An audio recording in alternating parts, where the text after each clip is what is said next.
El ejercicio y el reglamento de hormonas endocrinas. El sistema endocrino tiene funciones reguladoras que permiten mantener y controlar los sistemas fisiológicos para alcanzar la homeostasis. Las hormonas tienen diferentes mecanismos de acción.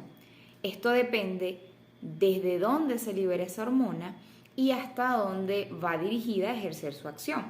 Entonces, los mecanismos de acción son llamados endocrinos, que están en la circulación y se unen a células dianas, paracrinos, que se unen a células cercanas, y los autocrinos, que se unen a receptores de la misma célula. Al vincular el ejercicio con el sistema endocrino podemos tener dos tipos de respuestas, en su mayoría respuestas positivas, pero frente a un ejercicio mal desarrollado o un entrenamiento planificado de forma inadecuada, podemos tener efectos negativos. Esto lo que nos dice es que hay cambios profundos en el sistema endocrino que permiten al cuerpo adaptarse y ajustarse a las necesidades fisiológicas que él mismo demanda. Pero, ¿cuál es la adaptación del sistema endocrino frente al ejercicio? Y es el tipo de respuesta hormonal que está influenciado por la demanda del sistema de energía, que son básicamente tres. La primera, la vía de los fosfágenos; la segunda, la glucólisis, que es la vía anaeróbica; y la tercera, la fosforilación oxidativa, que es la vía aeróbica. Estas respuestas endocrinas se dan en dos tipos de actividades: las cardiovasculares aeróbicas o las anaeróbicas, potencia, fuerza muscular basadas en la resistencia. ¿Y cuánto del ejercicio de una persona debe exponerse o regularse? Pues precisamente esta pregunta es la definición de la dosis de ejercicio.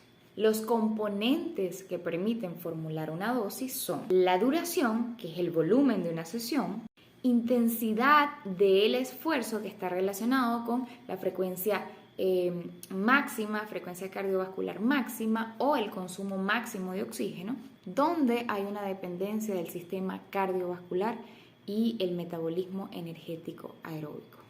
Sin embargo, cuando está basado en la resistencia, hay más dependencia con las vías energéticas de producción anaeróbica. Y el último componente es la frecuencia de la sesión. ¿Y qué sucede durante el ejercicio? Hay respuestas agudas de la hormona del ejercicio.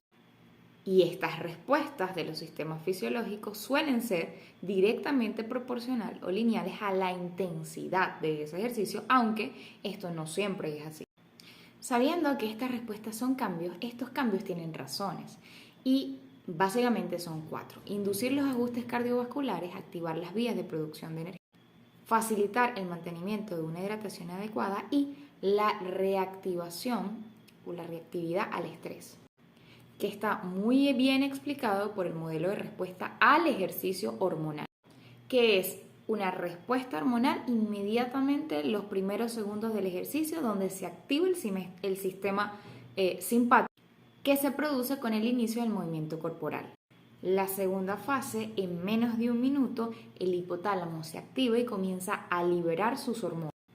Estas se liberan en la circulación y comienzan a estimular las glándulas dianas periféricas para producir la liberación hormonal adicional.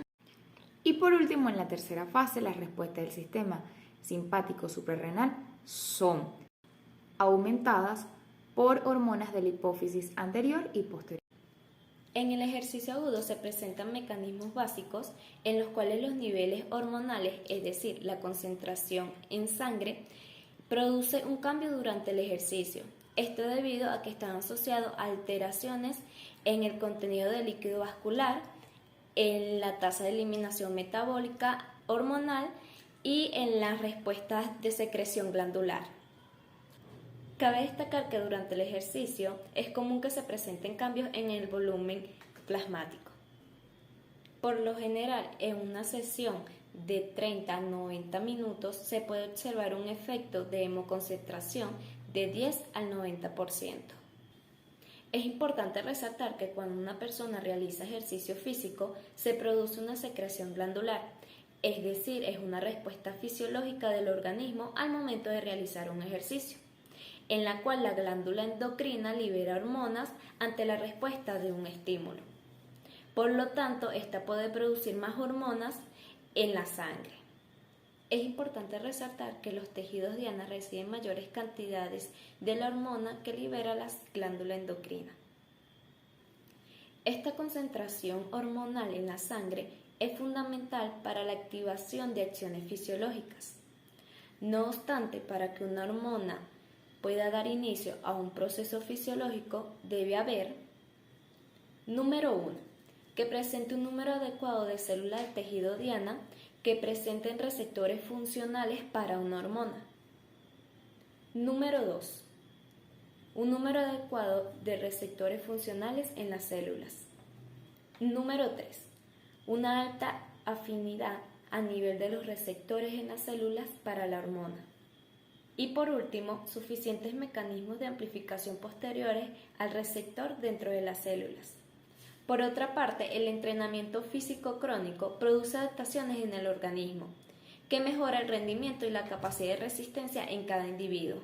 Cabe destacar que cuanto mayor sea la adaptación al entrenamiento, mayor será la atenuación de la respuesta. La excepción de esta ocurrencia es el ejercicio máximo o supramáximo, que da como resultado un nivel de cargo de trabajo realizado por esfuerzos máximos o supramáximos, que va a producir un mayor estímulo fisiológico.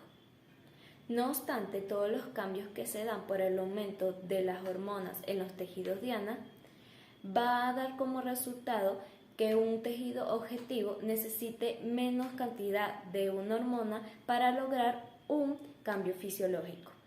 Es importante destacar las respuestas que se dan por una mala adaptación al entrenamiento físico. Estos escenarios se asocian a un sobreentrenamiento, es decir, cuando un individuo se somete a un entrenamiento físico de alta intensidad o volumen.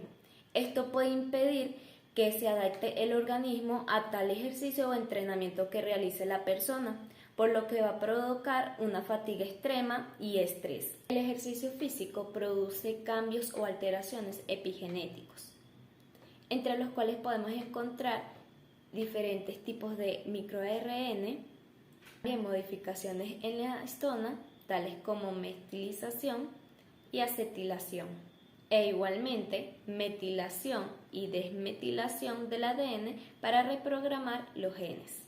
Para concluir, está bien establecido que las glándulas endocrinas y sus tejidos diana tienen la función de mantener la homeostasis en el cuerpo, es decir, el equilibrio de todos los sistemas en el organismo, que son necesarios para sobrevivir y mantener la función de forma adecuada.